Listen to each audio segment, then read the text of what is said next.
Oke teman-teman, welcome back to my channel. Kembali di channel YouTube Sales Magic, Rajanya Jualan. Di video kali ini saya ingin memberikan contoh ya teman-teman, bagaimana cara kita melakukan transaksi dengan metode pembayaran tempo ya. Jadi beberapa perusahaan ya, itu di awal mereka launching produk atau pertama kali mereka itu mengeluarkan produk mereka di pasaran, biasanya itu menggunakan sistem tempo.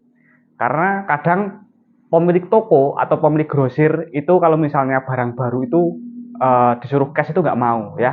Kalau mau tempo mas, saya berani nyoba buat tes pasar dulu. Nah ada beberapa hal yang harus kita lakukan ya teman-teman. Kalau misalnya kita transaksi menggunakan metode sistem tempo, saya akan jelaskan detail ya teman-teman, karena ini juga pertanyaan yang terbanyak yang masuk di email saya di minggu ini ya.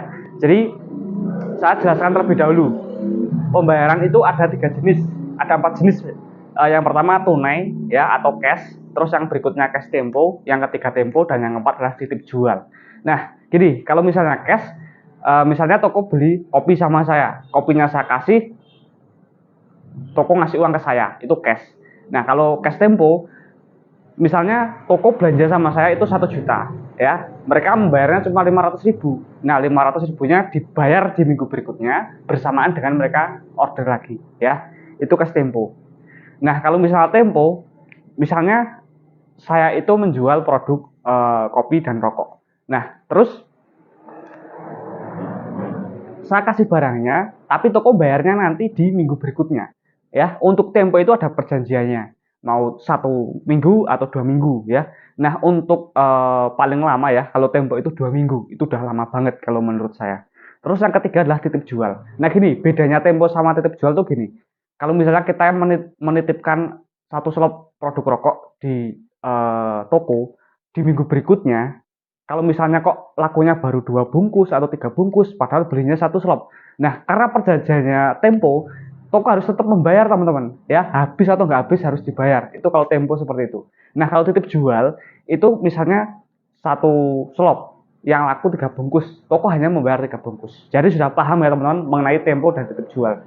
Tapi di masyarakat kita, mereka mengartikan tempo dan titip jual itu sama aja. Ya kalau misalnya yang saya bayar yang laku seperti itu ya, padahal itu definisinya itu berbeda. Oke, kita nggak usah perdebatkan masalah tempo dan titip jual, anggap itu sama ya di pembahasan kali ini supaya lebih enak penjelasan saya. Yang pertama, usahakan setiap kalian itu transaksi, itu pembeliannya itu cash ya. Entah itu cuma beli 1 renteng kopi, 1 bungkus rokok, 2 bungkus, sedikit nggak apa-apa bu, yang penting cash ya, sedikit aja nggak apa-apa asal yang penting cash.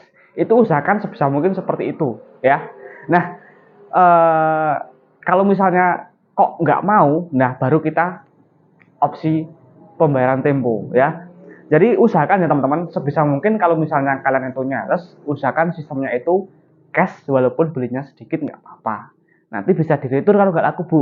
Nah kalau misalnya kok toko udah dibujuk seperti itu tapi tetap mau sistem tempo ya atau konsinyasi, nah itu teman-teman baru bisa pakai jurus terakhirnya. Ya udah bu, nggak apa-apa, ini pembeliannya boleh tempo, tapi kasih penegasan, tapi pembelian temponya khusus pembelian pertama ya bu, atau pembelian temponya khusus untuk bulan pertama ya bu, untuk bulan kedua atau buat pembelian kedua itu harus cash, karena dari kantor kami sistemnya sebenarnya cash bu, gak ada tempo. Ini nanti saya nombokin dulu, bilang seperti aja, seperti situ aja teman-teman ya.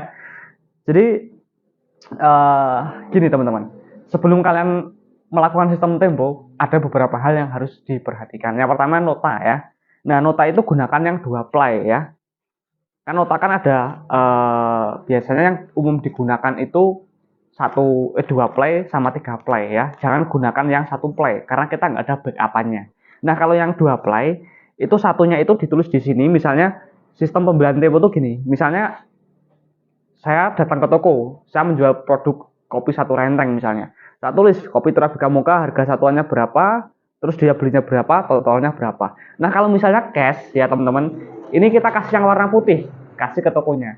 Tapi kalau misalnya tempo, yang dikasih yang warna pink atau yang rangkap keduanya, ya. Nah, ini kalian tulis di sini, terus kalian minta tanda tangan atau cap toko di sini. Yang dikasihkan kalau sistem tempo itu yang ini. yang pink ini teman-teman ya. Nah, nanti saat penagihan jatuh tempo itu baru dikasihkan yang ini. Ini buat bukti ya teman-teman. Ini yang nota aslinya Bu, ini ada tanda tangan jenengan, ada cap toko jenengan ya. Nah, ini pun juga untuk jaga-jaga kalau misalnya yang di toko itu bukan yang pemilik toko atau orang lain ya. Seperti itu. Kadang kan ada pemilik toko yang dipasrahkan ke pengelola, tapi tiba-tiba kebetulan saat kita datang itu pemilik tokonya ada di situ, mau sistem tempo. Nah, saat kita nagih kok beda orang. Nah, kita punya bukti. Ini cap tokonya, Bu. Ini nomor HP-nya. Seperti itu, teman-teman ya. Dan pastikan kalian itu kalau misalnya ingin transaksi tempo, itu perhatikan karakteristik dari si pemilik tokonya, ya. Ya memang betul ya, teman-teman.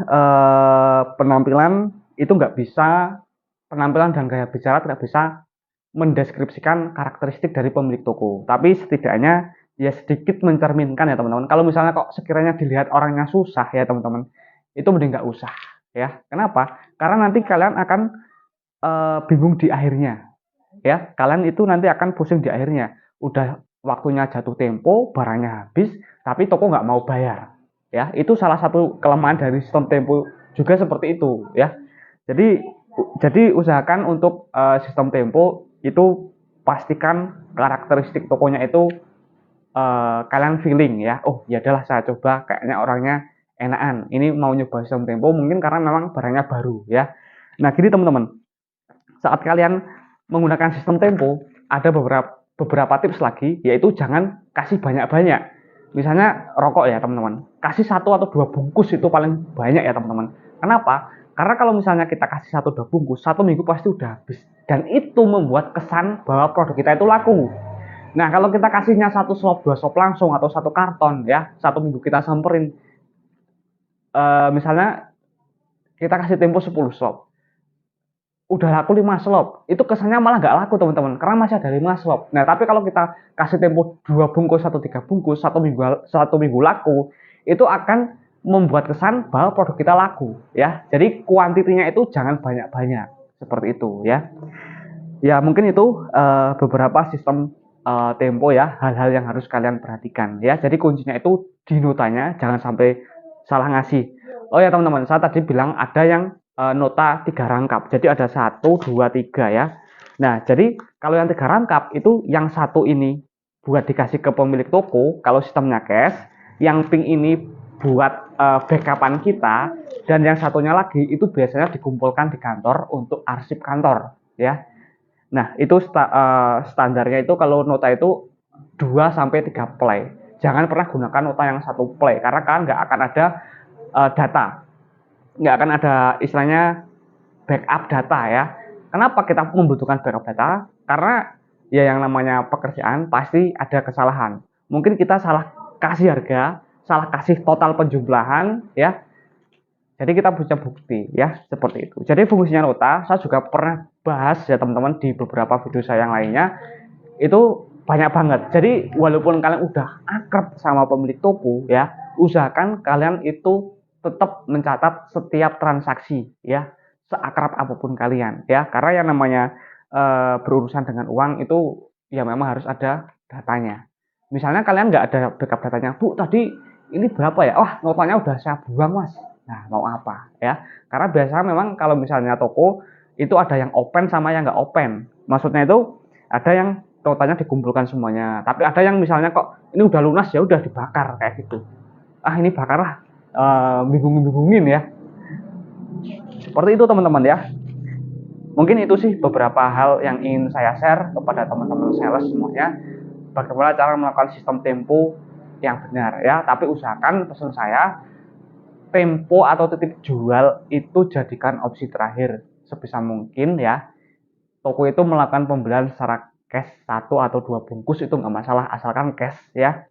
Jadi untuk tempo sama titip jual adalah opsi terakhir ya, opsi benar-benar kita mentok ya. Dan satu lagi nih teman-teman, kalau misalnya saya menggunakan sistem tempo itu seperti ini, kalau saya melihat kok toko itu lokasinya itu strategis dan bagus, ramai pembeli, ramai orang nongkrong, nah tapi kok belum mau membeli. Nah, saya berani spekulasi tempo dulu di situ.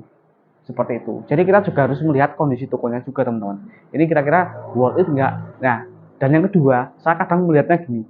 mungkin tokonya itu di dalam ya, lokasinya nggak strategis, tapi saya lihat karakteristik orangnya, wah orangnya kok suka ngobrol, orangnya kok suka menawarkan produk ya. Jadi kadang ada pemilik toko yang ada barang baru nggak mau mempromosiin. Nah, saya lihatnya di itu juga poinnya. Kalau orangnya kok kayaknya kok mau membantu menawarkan produk, ya saya kasih sistem tempo untuk pembelian pertama atau pembelian di bulan pertama. Seperti itu teman-teman ya. Mungkin itu saja yang bisa saya share ya. Bagi teman-teman yang mungkin uh, punya tips lain ya, bisa di-share juga di kolom komentar di video ini. Jika ada pertanyaan mengenai sistem tempo ya, pertanyaan yang berhubungan dengan video ini, silakan bisa tulis di kolom komentar ya. Sampai berjumpa di video saya selanjutnya. Bagi kalian yang suka dengan channel ini, bantu untuk subscribe ya. Dan bagi kalian yang ingin mendapatkan konten-konten premier atau premium lainnya, silakan bisa gabung ya menjadi member Rajin Jualan ya. Untuk langganan bisa dibatalkan kapan saja ya teman-teman. Untuk detailnya silakan bisa coba untuk klik gabung. Terima kasih, see you next time. Sampai jumpa di video selanjutnya.